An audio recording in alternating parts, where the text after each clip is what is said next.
हरे कृष्णा। भगवत गीता की इस वीडियो में हम पढ़ेंगे 8वें अध्याय का 9वां श्लोक। इस श्लोक में भगवान कह रहे हैं कि मनुष्य को किस रूप में जो है वो मेरा ध्यान करना चाहिए या किस रूप में मुझे समझना और सोचना चाहिए। भगवान कह रहे हैं कि मनुष्य को चाहिए कि परम पुरुष का ध्यान सर्वज्ञ के रूप में करे, कि सब कुछ भगवान को मालूम है। कई बार हम सोचते हैं कि हम इतनी सेवा कर रहे हैं या हम इतने कष्ट से गुजर रहे हैं या हम इतना उनको याद कर रहे हैं, पता नहीं भगवान को पता भी है कि नहीं, या भगवान तो कहीं सो गए, ऐसा बोलते थे ना लोग कई बार। सर्वज्ञ जिसको सब मालूम है। पहले भी हम चर्चा कर चुके कि भगवान तो हमारे हृदय में ही है, परमात्मा रूप में, उन्हें तो सब कुछ मालूम है। हमारे मन में क्या चल रहा है, हमारे कर्म क्या हैं, व्यवहार क्या है, सब कुछ तो भगवान को मालूम है। सर्वज्ञ भगवान पहले भी कह चुके हैं कि मैं पिछले जन्मों में जो कुछ हुआ सब जानता हूँ, इस जन्म में जो कुछ हो रहा है सब जानता हूँ, फ्यूचर में जो कुछ होगा सब जानता हूँ। जब उन्हें सब कुछ ही पता है तो फिर चिंता किस बात की है। ये सोचना कि हमारे जीवन में कुछ उतार चढ़ाव आ जाएगी और उस वक्त पता नहीं भगवान साथ देंगे या नहीं, मत सोचिए। भगवान जरूर साथ देंगे, ये विश्वास रखिए। आगे भगवान कह रहे हैं पुरातन। एक्चुअली ये भगवान इसलिए कहते हैं खुद को पुरातन, ताकि कोई ये ना सोचे कि भगवान कृष्ण का जन्म तो बस अभी हुआ है। एक्चुअली भगवान तो हमेशा से थे हैं और रहेंगे। तो इसलिए भगवान ने कहा कि आप मेरे को समझो पुरातन, जो हमेशा से है, प्राचीनतम, आदिकाल से। फिर नियंता, खुद को कंट्रोलर समझना है समझ लो, वो तो आप खुद को प्रधानमंत्री भी समझ सकते हो, खुद को बहुत बड़ा जादूगर, खुद को अंबानी अडानी, कुछ भी समझ लो, समझने में क्या जा रहा है। लेकिन भगवान कह रहे हैं मैं हूं नियंता, समझो इस बात को, कंट्रोलर मैं हूं सब कुछ। इसीलिए कहते हैं ना भगवान की मर्जी के बिना पत्ता भी नहीं हिलता। तो अल्टीमेटली सारा कंट्रोल भगवान का है।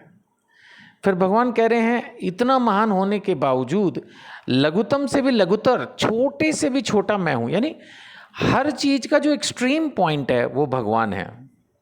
अगर हम छोटे की बात करेंगे तो भगवान से छोटा कुछ नहीं, बड़े की बात करेंगे तो भगवान से बड़ा कुछ नहीं, सुंदर की बात करेंगे तो भगवान से सुंदर कोई नहीं, बलवान की बात करेंगे तो भगवान से बलवान कोई नहीं, ज्ञानी की बात करें तो भगवान से बड़ा ज्ञानी कोई नहीं, विरक्ति की बात करें तो भगवान से बड़ा विरक्त कोई नहीं। यही है भगवान के लक्षण, प्रत्येक का पालन करता, प्रत्येक। अब आप सोचो कि अगर हम किसी भी जीव को मार के खा रहे हैं तो आप एक पालनकर्ता को देखो, मैं किसी की भावनाओं को आहत नहीं करना चाहता। आप सोच के देखो, बहुत सारे लोग इस दुनिया में पेट ऑनर्स हैं, है ना, वो अपने घर में डॉगी पालते हैं। मैं एक सिंपलेस्ट एग्जांपल ले रहा हूँ। अगर कोई आदमी उसको मार के खा जाए तो उसके पेट ऑनर को कितना दुख और कितना गुस्सा आएगा। उसका बस चले तो क्या ही बिगाड़ेगा आपका, वो सोच के देखना। ऐसे ही भगवान है प्रत्येक का पालन करता। अब आप उनके प्रिय किसी भी एक जीव को जो शरीर लेके पैदा हुआ है मार के पका के खा जा रहे हो, तो अब आप इमेजिन कर लो कि भगवान को कितना गुस्सा आता होगा।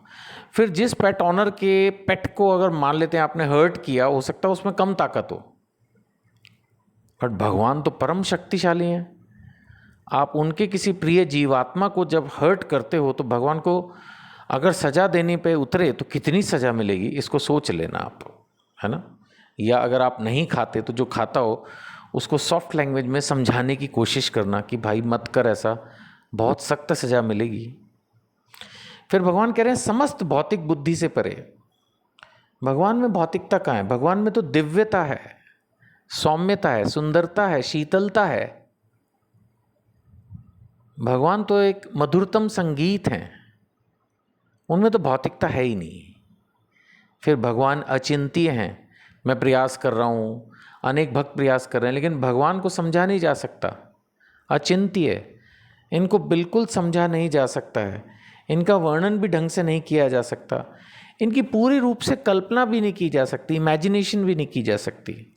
तो भगवान है अचिंत्य और नित्य। ये पहले भी बात हुई, जैसे पहले भी पुरातन शब्द आया, भगवान हमेशा से हैं, हमेशा रहेंगे आपके पास, और कोई जाए आए भगवान जरूर हैं आपके पास।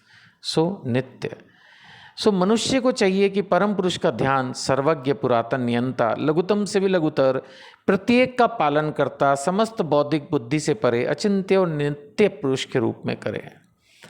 वे सूर्य की भांति तेजवान है और भौतिक प्रकृति से परे दिव्य हैं। मैंने पहले ही कहा भगवान तो परम दिव्य हैं।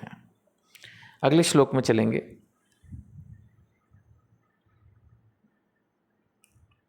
अब हम पढ़ेंगे 8वें अध्याय का 10वां श्लोक।